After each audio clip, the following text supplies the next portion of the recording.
The German POWs were still laughing at the sight of unescorted American bombers when the sky suddenly went silent. A silence so unnatural even the guards froze. Then out of that stillness, silver shapes ripped through the clouds at 400 miles an hour, closing the distance like predators that had finally tasted blood. And as the POWs smirks collapsed into terror, one question hit them harder than any bomb. How did the Americans finally bring death all the way to Berlin? Quick pause before we continue. If you love uncovering the real battles, secret tactics and shocking reversals that shaped history, make sure to subscribe and like this video. And tell me in the comments where you're watching from. I love seeing how these war stories reach history fans all over the world. Every week we bring you another untold story of courage, innovation and survival. Alright, let's get back to the front lines.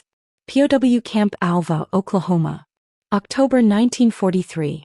The rec hall smelled of cigarette smoke, weak coffee and something else. The particular mixture of boredom and bitterness that accumulated in rooms where captured men waited out wars they could no longer fight. 50 German prisoners sat at wooden tables, some playing cards, others writing letters home through Red Cross sensors, but most gathered around the bulletin board where American guards posted newspaper clippings twice weekly.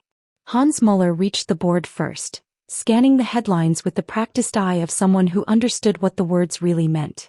Former Luftwaffe ground crew chief, captured at Kasserine Pass in February, he'd spent 8 months in American custody watching the air war unfold through second-hand reports and carefully worded articles. Today's headline made him smile. 8th Air Force suffers devastating losses over Schweinfurt. Read it aloud, someone called from the back. Muller's English was best among the Alva prisoners. He read, "In the costliest mission of the war, the 8th Air Force lost 60 heavy bombers in yesterday's raid on ball-bearing factories at Schweinfurt, Germany. An additional 17 aircraft were so severely damaged they will not return to service. Over 600 airmen are missing or confirmed killed." Army Air Force commanders declined to comment on whether deep penetration missions will continue. The room erupted in grim satisfaction. 60 in one day. Joseph Kramer slapped the table. Former Lieutenant JG-27, shot down over Tunisia after claiming 4 heavy bombers. That's 2 entire bomb groups. Gone. They called it Black Thursday, Muller continued, scanning the article. The darkest day in 8th Air Force history. Otto Steinberg leaned back in his chair, arms crossed. Feldwebel, former radar operator from a Himmelbett intercept station. Of course it was. What did they expect? Sending unescorted bombers over the Reich. He shook his head. Flying coffins. That's all they are without fighter protection. The phrase caught on immediately. Fliegen Sarge. Flying coffins. The Americans don't understand air combat, Kramer said, lighting a cigarette. They think formations and machine guns can replace proper fighter escort. They think courage compensates for physics. Hans Dietrich, former Feldwebel and Mi-109 pilot with 6 kills before his capture over Sicily, moved closer to the bulletin board. He studied the article with the intensity of someone who'd actually fought American bombers. The Schweinfurt raid, that's deep penetration. Over 400 kilometers into Germany. Their thunderbolts can't reach that far. Maybe to the border, then they turn back. The golden moment, Steinberg said quietly. Everyone knew what he meant. The moment Allied escorts reached their fuel limit and had to abandon the bombers. The moment Luftwaffe fighters had been waiting for, tracked on radar, positioned for maximum effect. Muller pulled down another clipping, this one from August. Look at this. The first Schweinfurt raid, August 17th. 60 bombers lost. They stopped deep raids for 2 months after that. He looked around the room. Now they tried again. Same result. Worse even.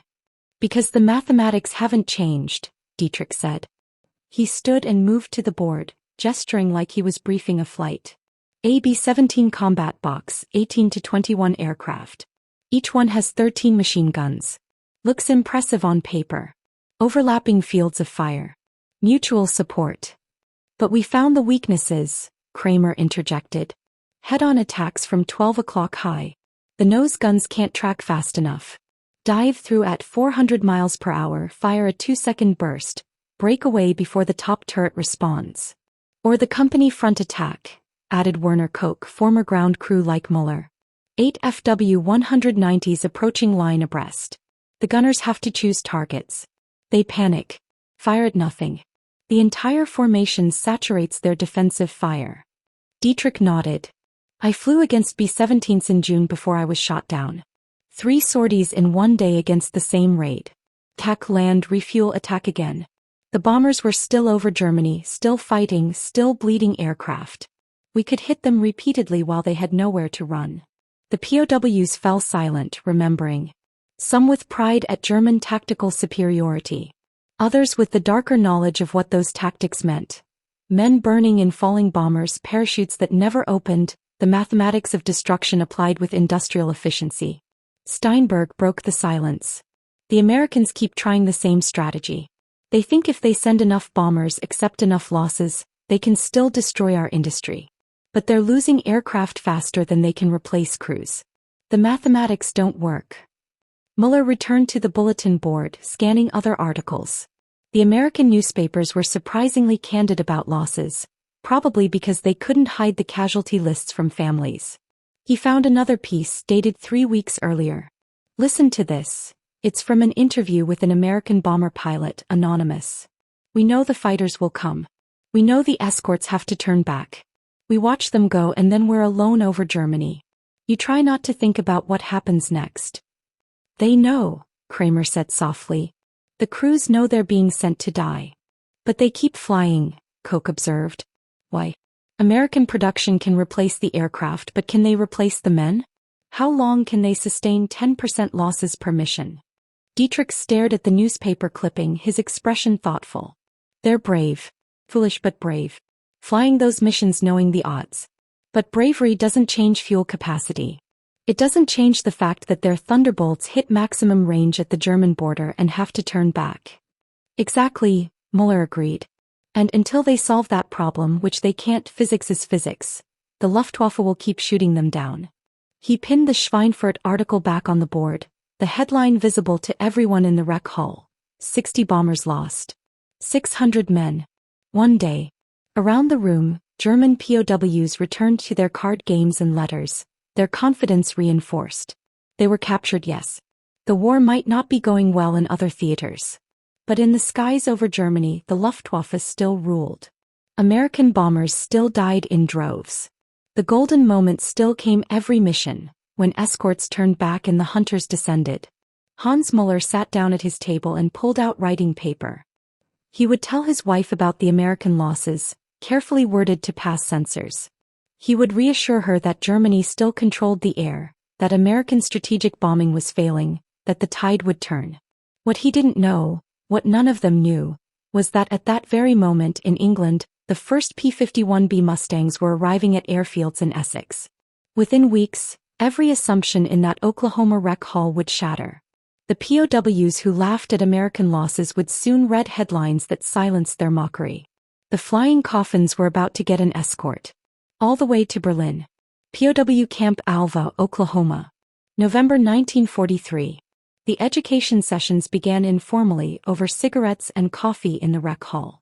American guards allowed it, encouraged it even, believing that keeping POWs mentally engaged reduced escape attempts and disciplinary problems. What the guards didn't fully appreciate was that these discussions reinforced German confidence in ways no propaganda broadcast ever could. Joseph Kramer stood at a makeshift blackboard, chalk in hand, diagramming the tactics that had made him a decorated Luftwaffe pilot before a lucky P-38 caught him over Tunisia. Around him, 30 prisoners watched. Some former aircrew, others ground personnel or infantry who'd watched the air war from below but never fully understood its mechanics. The Americans think formations equal safety, Kramer began, sketching a rough representation of a B-17 combat box. 21 bombers arranged in 3 dimensions, high squadron, lead squadron, low squadron. Each aircraft carries 13.50 caliber machine guns. On paper, this creates overlapping fields of fire covering every angle of approach. He tapped the diagram. In theory, no fighter can attack without entering a kill zone. The Americans trained their crews to believe this. They published studies showing that tight formations reduced losses. But, prompted Hans Dietrich from the front row. But theory and reality are different things. Kramer drew approach vectors from multiple angles. First weakness, the nose. B-17s have limited forward armament, just 2 guns in early models, barely effective against a fighter diving from 12 o'clock high at 400 miles per hour closing speed. The cockpit is exposed. The engines are vulnerable. A 2-second burst from 4 20mm cannons and 2 machine guns can kill the pilots, destroy engines, and cripple the aircraft before the nose gunner even acquires the target. Otto Steinberg nodded. I tracked these attacks on radar. The head-on approach became standard by mid-1943. Herzer, Nock, Philipp, all the top bomber destroyers perfected it. Kramer continued. Second weakness, ammunition. Those 13 machine guns sound impressive until you calculate fire duration. Each gun carries approximately 500 rounds. At 800 rounds per minute, that's less than 40 seconds of continuous fire per gun. Bombers fly 4-hour missions into Germany. They cannot afford to waste ammunition on defensive fire. He drew multiple fighter symbols approaching from different angles. So we developed the company front attack. 8 fighters approaching line abreast, all at 12 o'clock level. The closing speed is 600 miles per hour, combined fighter and bomber speeds. The gunners have 3 seconds to identify, target, and fire. They face 8 simultaneous threats. Which do they shoot at? All of them, said Werner Koch. They panic and fire at everything, hitting nothing. Exactly. The formation's defensive fire scatters. Individual fighters only face a fraction of the theoretical firepower. We break through, destroy 1 or 2 bombers and egress before they can coordinate a response. Hans Muller raised his hand. What about the fighter escort? The Thunderbolts and Lightnings. Kramer's expression hardened. This was the key, the fundamental weakness that made everything else possible. The P-47 Thunderbolt, he said, writing the designation on the board, has a maximum range of 475 miles with internal fuel. With drop tanks, which they started using in August, that extends to 575 miles. Combat radius, accounting for fighting and reserves, is approximately 375 miles. He drew a rough map of Western Europe. From English bases to the German border is 350 miles. The Thunderbolts can reach the border, provide escort for perhaps 20 minutes over Germany, then must turn back. Any target deeper than the Ruhr Valley is beyond their protection range. Steinberg stood and moved to the map. I can tell you exactly how we exploited this. Freya radar stations tracked incoming raids from 150 kilometers away. We calculated bomber speed, heading, and composition. We identified the target, Schweinfurt, Regensburg, whatever. Then we calculated where the American escorts would reach maximum range and have to turn back. He traced an invisible line across the map. We called it the golden moment. The Thunderbolts would waggle their wings, a farewell to the bombers they were abandoning, and turn west. The bomber crews would tighten formation. They knew what was coming. And we would attack. Why didn't the Americans just use twin-engine fighters with longer range?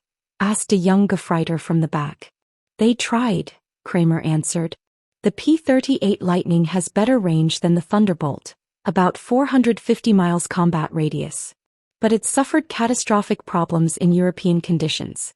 The twin Allison engines couldn't handle high-altitude cold. Controls froze. Engines failed. Pilots called it the fork-tailed devil, but not in admiration, in frustration. By autumn 1943, Lightning units were being reassigned to ground attack and reconnaissance. Dietrich added his perspective as a former fighter pilot. I flew against P-38s twice before I was shot down. They were fast in a straight line but couldn't turn with our 109s. At altitude, where bomber escort happens, they were struggling just to stay airborne. One kill I claimed was a P-38 that simply fell out of formation with both engines dead. I didn't even need to fire. Kramer returned to the blackboard, writing numbers with emphasis. So the mathematics are simple and brutal. A bomber mission to Schweinfurt, 400 kilometers into Germany, faces this reality. 90 minutes of flying with escort, 180 minutes without. The Luftwaffe can attack, land, refuel, and attack again while the bombers are still over Germany. Some of our pilots flew 3 or 4 sorties against the same raid. The Americans can't solve this, Steinberg said flatly. It's not a training problem or a tactics problem. It's physics. No single-engine fighter has the range to escort bombers to Berlin and back. The fuel capacity simply doesn't exist. Mueller leaned forward. What about new aircraft? New designs? Development takes years, Kramer replied. The P-47 and P-38 are what they have. They're trying to extend range with larger drop tanks, but there are limits. You add fuel, you add weight. You add weight, you reduce performance. A fighter carrying enough fuel to reach Berlin would be too heavy to fight effectively once there. The room fell quiet as prisoners absorbed the implications. Werner Koch broke the silence. So the Americans have a choice. Send bombers deep into Germany unescorted and accept massive losses, or limit missions to targets within fighter range and abandon strategic bombing. Either way we win, Dietrich said. If they keep sending unescorted bombers, we bleed them until they run out of crews. If they stop deep penetration raids, they can't destroy our war production. Black Thursday proved this. 60 bombers lost in one day. That's unsustainable. Kramer nodded slowly. The Americans are brave. Their crews keep flying even knowing the odds. But bravery doesn't change fuel capacity. It doesn't extend fighter range. Until they solve physics, which they cannot, the Luftwaffe controls the skies over Germany. He set down the chalk and lit a cigarette. That's why I'm confident even as a prisoner. That's why we can read about Schweinfurt and know the outcome was inevitable. The Americans built an air force around strategic bombing, but they cannot protect their bombers where it matters most. Around the room heads nodded. The analysis was sound. The mathematics irrefutable. The historical precedent clear. Black Thursday, the August Schweinfurt raid, dozens of smaller disasters. Hans Mueller stared at the crude map on the blackboard, at the line representing the maximum range of American escorts, at the vast expanse of German airspace beyond that line where bombers flew alone and died in flames. Physics is physics, he said quietly. The Americans cannot change that. Every man in the room agreed. They were wrong. At that moment, in a classified hangar at Boxted Airfield in Essex, mechanics were performing final checks on aircraft that would render every calculation, every assumption, every confident assertion in that Oklahoma rec hall completely obsolete. The P-51B Mustang had arrived in England. And physics was about to be rewritten. POW Camp Alva, Oklahoma. Late November 1943. The stories came out at night after the Americans dimmed the barracks lights but before sleep took over. Hans Dietrich would lie on his bunk and remember the sky over Sicily, not the moment the P-38 caught him from above, but the weeks before when the Messerschmitt Bf 109 under his hands felt invincible. June 11th, he said into the darkness. My third kill. AB-17 separated from formation. Engine trouble, maybe flak damage. It was limping home alone over the Mediterranean. Other prisoners shifted in their bunks, listening. These stories had become ritual, a way to hold on to the men they'd been before capture, before barbed wire and American rations and the slow corrosion of waiting. I came from the sun. Classic approach. The tail gunner never saw me until I opened fire. 4-second burst. The vertical stabilizer disintegrated. The fortress went into a flat spin. I counted 9 parachutes before I had to break off. 9, someone repeated. 4 didn't make it out. Joseph Kramer's voice came from across the barracks. February 26, 1943. My first heavy bomber, AB-24 Liberator over Tunisia named Maisie. I remember because the name was painted on the nose in bright yellow letters. Head-on attack 12 o'clock high. I aimed for the cockpit. The pilots never had a chance. Silence then. How many seconds? 2. Maybe 3. Then I was through the formation and gone. Otto Steinberg, who'd watched the air war from ground radar stations rather than cockpits, offered a different perspective. From the Himmelbett station we could see it all on the scopes. The bomber streams coming in, tight formations disciplined. Then the Jagdgeschwader would engage and the formations would start to fragment. Individual contacts breaking away, altitude dropping. Some would blink off the screen entirely. Just gone. The burning ones fell slowest, Dietrich said. Like leaves in autumn spiraling down. You could watch them for minutes sometimes trailing smoke all the way to the ground. Werner Koch had been ground crew not air crew but he'd seen the results up close. The pilots would return and describe the kills clinically. Bomber destroyed at 1,415 hours, Grid reference such and such. But I saw their gun camera footage. The B-17s coming apart in midair. Wings separating. Fuselages breaking. Men falling without parachutes because they never had time to bail out. Or because the parachutes burned, added another voice from the darkness. Or because they were already dead, Kramer finished. The barracks fell quiet. They were remembering dominance, yes, but also the human cost of that dominance. The Americans who died in those burning fortresses falling like leaves over German soil. Black Thursday, Muller said finally. 60 bombers in one day. That's over 600 men. In one day. How many do you think we killed in total? The Luftwaffe, I mean. Over Germany. No one answered. The mathematics were too grim even for the victors. It doesn't matter, Dietrich said. What matters is that we proved strategic bombing doesn't work. Not without fighter escort. Not against a capable air defense. The Americans learned that lesson in blood. They'll stop the deep penetration raids, Koch predicted. They have to. The losses are unsustainable. Or they'll keep trying, Steinberg countered, and we'll keep shooting them down until they run out of bombers or crews or national will. Hans Dietrich stared at the ceiling of the barracks, remembering Sicily, remembering the sky when it belonged to Germany. Either way, he said quietly, the sky over the Reich is ours. That hasn't changed. That won't change. In the darkness, heads nodded agreement. The sky they remembered, the sky of burning fortresses and spinning wreckage and parachutes that never opened, was the only sky they could imagine. They couldn't conceive of a different sky. One where German fighters were the hunted instead of the hunters. But that sky was coming. POW Camp Alva, Oklahoma. December 1943. Hans Muller was mopping the administrative building hallway when he first heard it. The American guards didn't usually talk freely around prisoners, but these two were young, excited, careless with their voices. Says here they flew all the way to Kiel. That's what, 400 miles into Germany. More like 450. And they still had fuel to fight. The crowds didn't know what hit them. Muller kept mopping, head down, ears sharp. His English was good enough to catch most conversations if he stayed quiet and invisible. What kind of fighter was it again? P-51. Mustang they're calling it. Supposed to have twice the range of a Thunderbolt. The guards moved down the hall, voices fading. Muller finished mopping mechanically, mind racing. He found Joseph Kramer in the rec hall an hour later. I overheard something, Muller said quietly in German.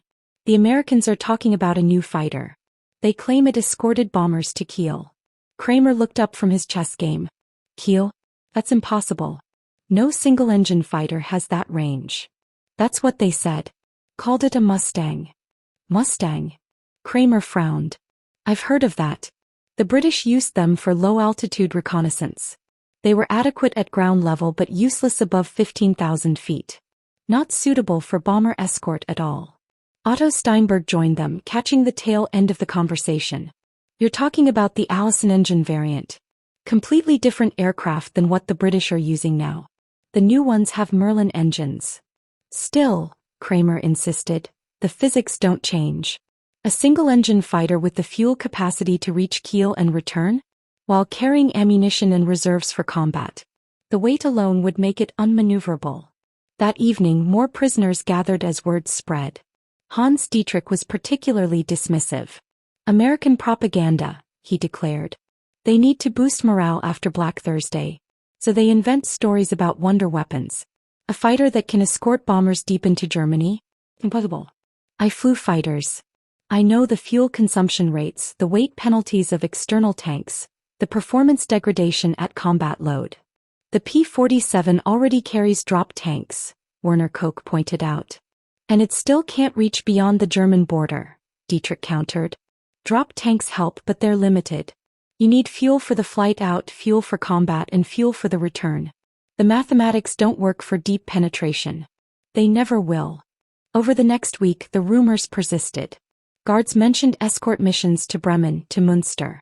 The prisoners dismissed each report with growing irritation. If this miracle fighter exists, Kramer said during one discussion, why didn't they use it at Schweinfurt? Why accept 60 bomber losses if they had an aircraft capable of escorting them? Because it doesn't exist, Dietrich answered. Or it exists but can't do what they claim. The Americans are desperate. They're losing the air war over Germany and they know it. So they manufacture hope. Muller wanted to believe his fellow prisoners. The alternative was too disturbing. That American engineering had somehow solved a problem German aviation considered unsolvable. Even if this Mustang is real, Steinberg said carefully, even if it has better range than the Thunderbolt, it cannot reach Berlin. That's 600 miles from England. No fighter can carry that much fuel and still fight effectively. Exactly, Kramer agreed. Berlin is sanctuary. The deepest raids the Americans have attempted are Schweinfurt and Regensburg, 400 miles maximum. Berlin is 50% farther. Physically impossible. The prisoners nodded, confidence restored. The rumors were just that, rumors. American morale building. Exaggeration of minor improvements to existing aircraft. The sky over Germany remained German. The golden moment remained golden. Hans Muller wanted to believe this. But something about the guards' excitement, the genuine enthusiasm in their voices, troubled him. They hadn't sounded like men repeating propaganda. They'd sounded like men who'd seen proof. POW Camp Alva, Oklahoma. December 1943. The newspaper clipping appeared on the bulletin board on December 18th. Hans Muller read it 3 times before calling the others over. New fighter escorts bombers deep into Germany. The article was brief, carefully worded to avoid giving away tactical details, but the implications were unavoidable. American P-51 Mustang fighters had escorted B-17s to Bremen, over 300 miles into German territory, and engaged Luftwaffe interceptors over the target itself. Bremen, Joseph Kramer said slowly, studying the map someone had sketched on the rec hall wall. That's well beyond Thunderbolt range. If this is accurate. It's propaganda, Hans Dietrich interrupted, but his voice lacked its usual certainty. Exaggerated claims. The escorts probably reached the German coast and turned back. The article makes it sound like they flew all the way to Bremen. Otto Steinberg tapped the newspaper. It specifically says, engaged enemy fighters over the target. That means they were still there during the bombing run. Thunderbolts would have turned back 30 minutes before target approach. Then it's a different kind of mission, Dietrich insisted. Maybe a short-range target near the coast that they're calling Bremen for security reasons. Maybe. Another article appeared 3 days later. This one included more details.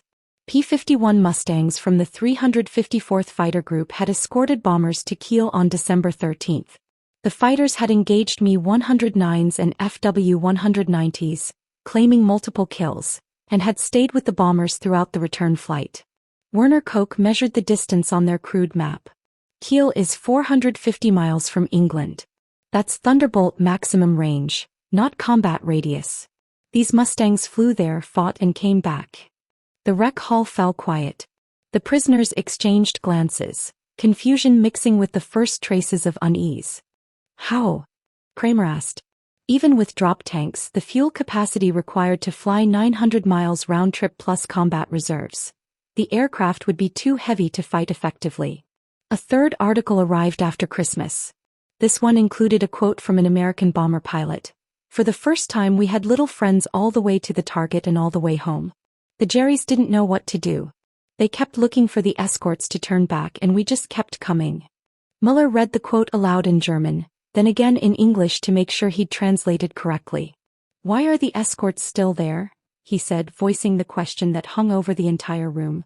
The Luftwaffe tactics depend on the golden moment, when escorts turn back. But if the escorts don't turn back... Hans Dietrich stood abruptly. This doesn't make sense. We know fighter range limitations. We know fuel consumption rates. We know combat physics. A fighter cannot escort bombers 450 miles into Germany and return. It's impossible. And yet, Steinberg said quietly, pointing at the newspaper, they're doing it. Another prisoner, a former FW-190 pilot named Friedrich Weber, spoke up. What if they've developed new drop tank technology? Larger capacity, better aerodynamics. Even so, Kramer calculated aloud, the weight penalty would be enormous. A Mustang carrying that much fuel would handle like a transport aircraft. Our fighters would tear them apart. Then why aren't they? Koch asked simply. No one answered. The newspapers kept coming. Munster. Osnabrück. Each mission deeper than Thunderbolts could reach. Each time the P-51 stayed with the bombers throughout the mission. By year's end, the confident explanations had dried up. The dismissals rang hollow. The prisoners gathered around the bulletin board in silence now, reading reports of escort missions that shouldn't have been possible. Maybe, Muller said finally, we miscalculated something. Maybe American engineering found a solution we didn't anticipate. Dietrich shook his head stubbornly. Physics is physics. You cannot cheat fuel consumption. But the newspapers told a different story. The escorts were staying. The golden moment was disappearing. And the German POWs who'd been so certain of Luftwaffe dominance were beginning to realize that something fundamental had changed in the sky over Europe. POW Camp Alva, Oklahoma. March 6, 1944. Hans Muller stood frozen in front of the bulletin board, the newspaper shaking slightly in his hands. Behind him, the rec hall had gone completely silent. No card games, no conversation, no sound except breathing and the distant clatter of kitchen work. The headline was impossible. Mustangs escort bombers to Berlin. First American fighters over Nazi capital. Joseph Kramer reached the board second, reading over Muller's shoulder. His face went pale. Berlin, he whispered. That's 600 miles from England. Hans Dietrich snatched the paper from Muller's hands, scanning the article with desperate intensity, searching for the error, the exaggeration, the propaganda twist that would make this make sense. In a historic mission yesterday, P-51 Mustang fighters from the 8th Air Force escorted heavy bombers all the way to Berlin and back, marking the first time American fighters have appeared over the German capital. Luftwaffe resistance was described as confused and sporadic, with enemy fighters apparently unprepared for the presence of American escorts so deep inside Germany. No, Dietrich said flatly. This is impossible. Berlin is sanctuary. It's beyond the range of any Allied fighter. This is propaganda. It has to be. But Otto Steinberg was already at their sketched map, measuring distances with his fingers. Berlin is 580 miles from England. Round trip is 1,160 miles minimum. Plus combat reserves. Plus ammunition weight. Plus. He trailed off, staring at the numbers he'd written. Werner Koch grabbed another newspaper from the pile the guards had just delivered. There's more. March 4th, another Berlin raid. March 8th, scheduled for tomorrow. They're not just claiming they reached Berlin once. They're going back. Repeatedly. The room erupted in confused voices, all speaking German, all asking variations of the same question. How? Friedrich Weber, the former FW-190 pilot, pushed through the crowd. Let me see that. He read the article carefully, then looked up, his expression shaken. It mentions specific fighter groups. The 4th, the 354th, the 357th. It names pilots. It describes engagements over Charlottenburg and Tempelhof. These are real details, not propaganda generalities. Then the details are wrong, Dietrich insisted. Or the reporters are confused about locations. Maybe they escorted to Brandenburg or Potsdam and called it Berlin for the headlines. Read this part, Muller interrupted, pointing to a quote in the article. It was from a captured German pilot interviewed by American intelligence. The American fighters were everywhere. We expected them to turn back before the target as they always do. But they stayed. Over Berlin itself they stayed. We could not believe what we were seeing. The rec hall went dead silent again. That's one of ours, Koch said quietly. A Luftwaffe pilot. Confirming it. Over the next week more evidence arrived. Letters from the Red Cross contained carefully censored news from Germany. Prisoners received messages from families describing American fighters over Berlin, over Munich, over targets that had been untouchable just months before. A newly arrived POW, captured in Italy in February, brought first-hand accounts. Before I was captured, we heard stories from pilots rotating back from Germany. They said the Americans had a new fighter that could go anywhere. They said the golden moment was gone. Gone. Kramer's voice was hollow. They don't turn back anymore.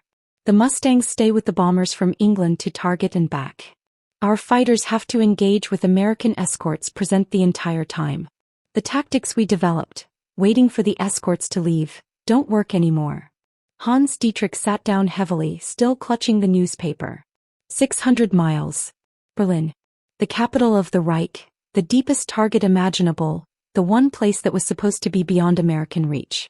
The sanctuary is gone, he said quietly. Around him, former Luftwaffe personnel nodded slowly, the reality settling over them like a physical weight. Every assumption about fighter range, every calculation about fuel consumption, every confident assertion about American limitations, all of it obsolete. Otto Steinberg spoke what they were all thinking.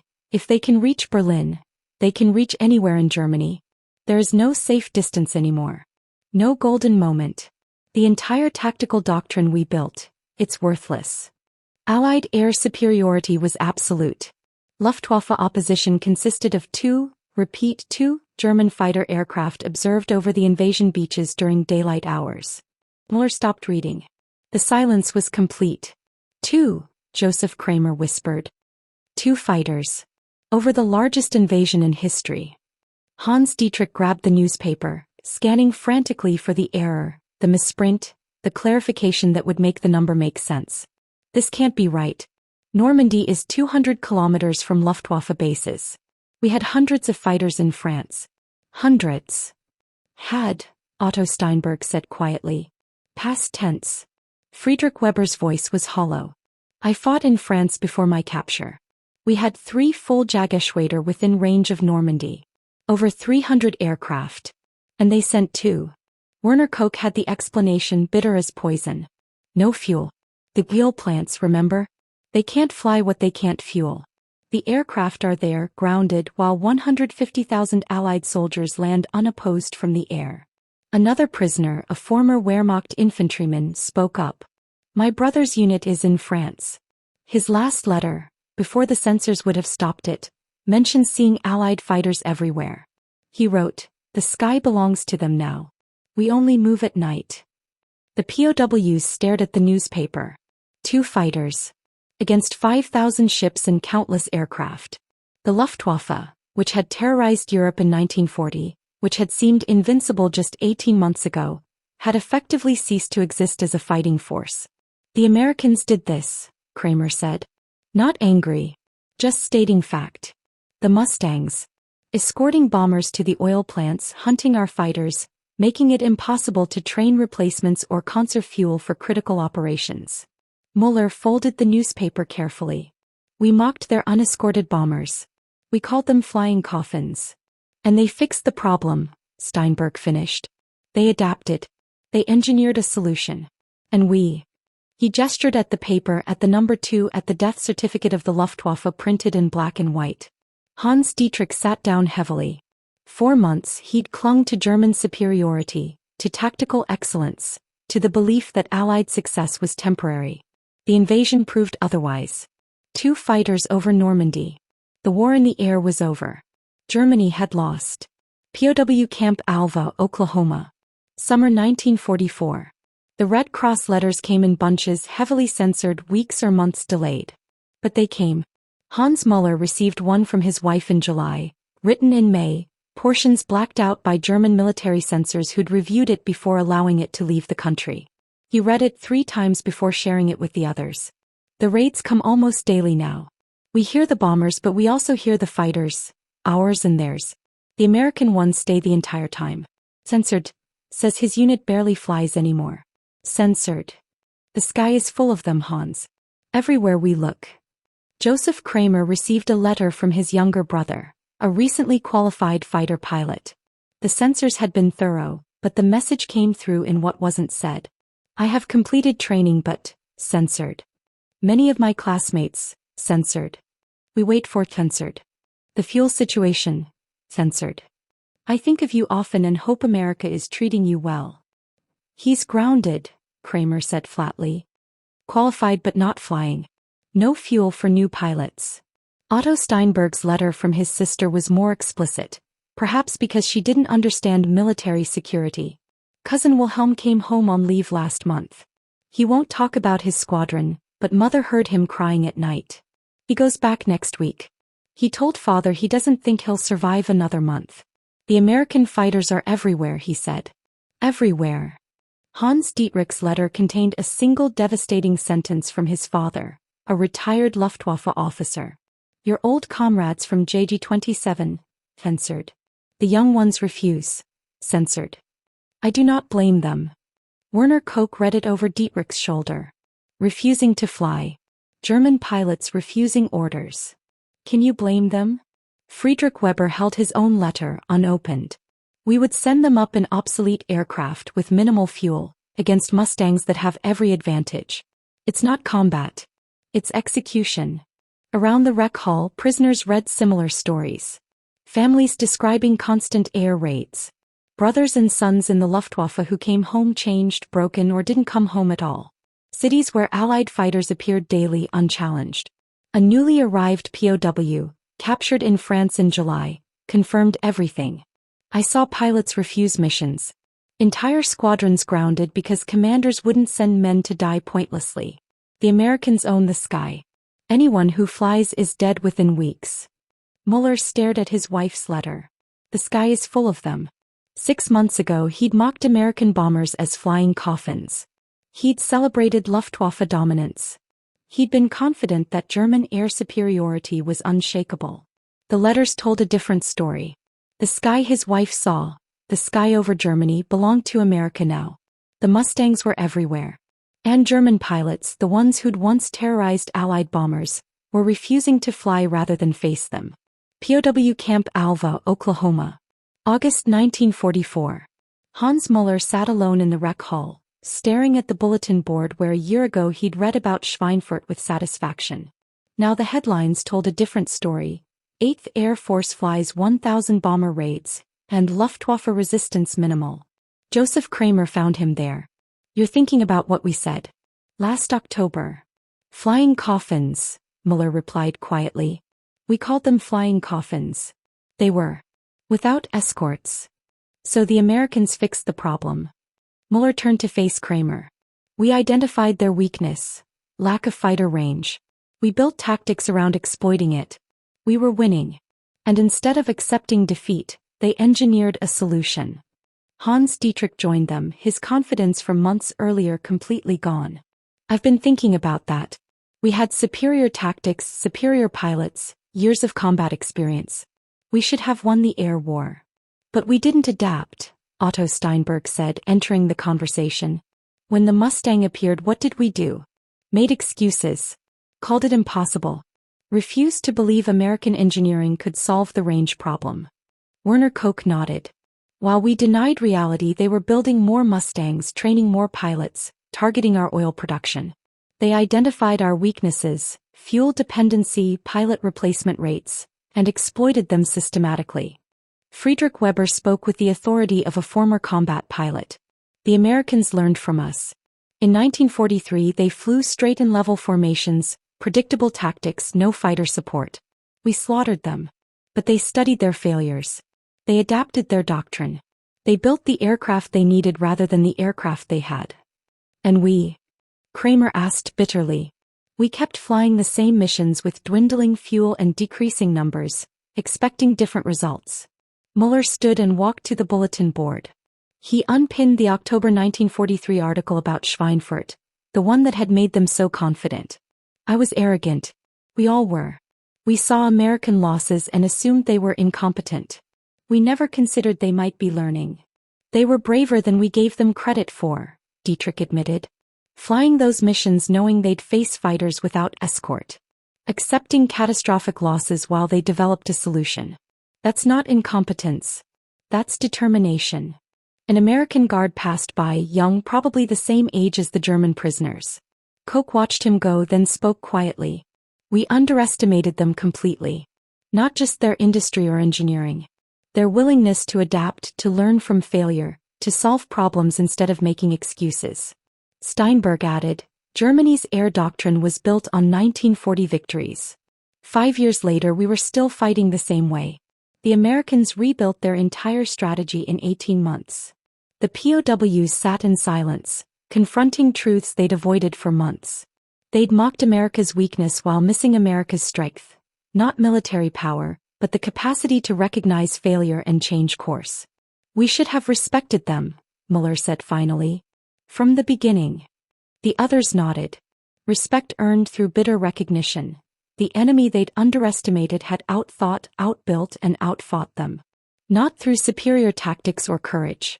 Through adaptation. POW Camp Alva, Oklahoma. September 1944. The conversation started accidentally. Hans Muller was repairing a fence with Corporal James Wilson, a guard from Michigan who'd proven friendlier than most. Wilson mentioned his brother flew P-51s over Germany. The Mustang, Muller said carefully in English. We did not think it was possible. The range. Wilson set down his hammer. You know what's funny? The British designed the engine. We built the airframe. Neither country could have done it alone. What do you mean? The original Mustang, the one with the Allison engine, couldn't escort bombers. Wrong engine for high altitude. But some British test pilot flew it and said, put our Merlin engine in this American airframe. That combination, British power, American design, that's what beat you. Joseph Kramer, working nearby, had been listening. So it was collaboration. Everything's collaboration, Wilson replied. You know how many factories built P-51 parts? Hundreds. Companies that made cars, refrigerators, radios, all retooled for war production. My hometown made propeller components. Town next over made fuel tanks. It all came together in California, then shipped to England. Otto Steinberg joined the conversation. In Germany we had talented engineers. Good designs. But production was scattered, bombed, disrupted. That's the thing, Wilson said. You had great individual planes. The Me-262 jet, the FW-190. But we had better systems. Better production. Better logistics. He paused. Better partners. The British gave us the engine. We gave them the airframe. We shared intelligence, tactics, resources. Werner Koch asked the question quietly. You think that is why you are winning? Not technology but cooperation. That's exactly why we're winning. Germany's fighting alone. We've got Britain, Canada, Australia, the Soviets. Hell, even your own prisoners are helping us understand your tactics. Wilson gestured around the camp. You guys have been pretty open about how the Luftwaffe operated. That intelligence goes back to our pilots. Hans Dietrich had approached during the conversation. We told you our tactics? Not classified stuff. But yeah, pilots here have talked about German formations, attack patterns, radio procedures. It helps our guys survive. The prisoners exchanged glances. They'd been sharing information without realizing it, casual conversations that seemed harmless but collectively painted a picture of Luftwaffe operations. The Mustang isn't just a plane, Wilson continued. It's a symbol. British engine, American manufacturing, Allied cooperation, industrial capacity you couldn't match. That's what we brought to this war. Not just better fighters but better teamwork. Muller translated for the prisoners whose English was weaker. The Americans hadn't just out-engineered Germany. They'd out-collaborated, out-produced, and out-adapted them. Your brother, Kramer asked Wilson. He flies over Germany. Does he know what it's like for our pilots now? Wilson's expression softened. He knows. Says most German fighters don't even engage anymore. Just run. Can't blame them. The POWs returned to work in silence, understanding settling over them. They'd lost to a system, not just a weapon. The P-51 Mustang became more than a fighter aircraft. It symbolized what happened when democracies collaborated, British engineering married to American manufacturing, creating something neither nation could achieve alone. It proved that innovation under pressure could reverse seemingly inevitable defeat. It demonstrated that identifying problems mattered less than solving them. The Mustang changed strategic bombing from suicide mission to sustainable campaign. It transformed air superiority from temporary advantage to permanent dominance. It forced an entire enemy air force into fuel starvation and tactical irrelevance. Most importantly, it showed that adapting faster than your opponent mattered more than initial superiority. The German POWs who'd mocked unescorted bombers learned that lesson the hard way. The Mustang didn't just escort bombers to Berlin. It escorted Allied victory to an inevitable conclusion. October 1943. German POWs gathered around newspaper clippings, laughing at American losses. Flying coffins they called them. 60 bombers lost in a day. Black Thursday. Proof of Allied failure. March 1944. The same POWs stood in stunned silence, reading about Mustangs over Berlin. The transformation took 4 months. 4 months for American engineering to solve what German tactics had exploited. 4 months to turn hunters into hunted, sanctuary into target, confidence into despair. The POWs who'd celebrated Luftwaffe dominance learned a lesson that transcended warfare. You can mock your enemy's weakness. You can exploit their failures. You can build entire strategies around their limitations. But you should never, ever, underestimate their ability to adapt, innovate, and return stronger than before. The Mustang proved it. Berlin proved it. History proved it.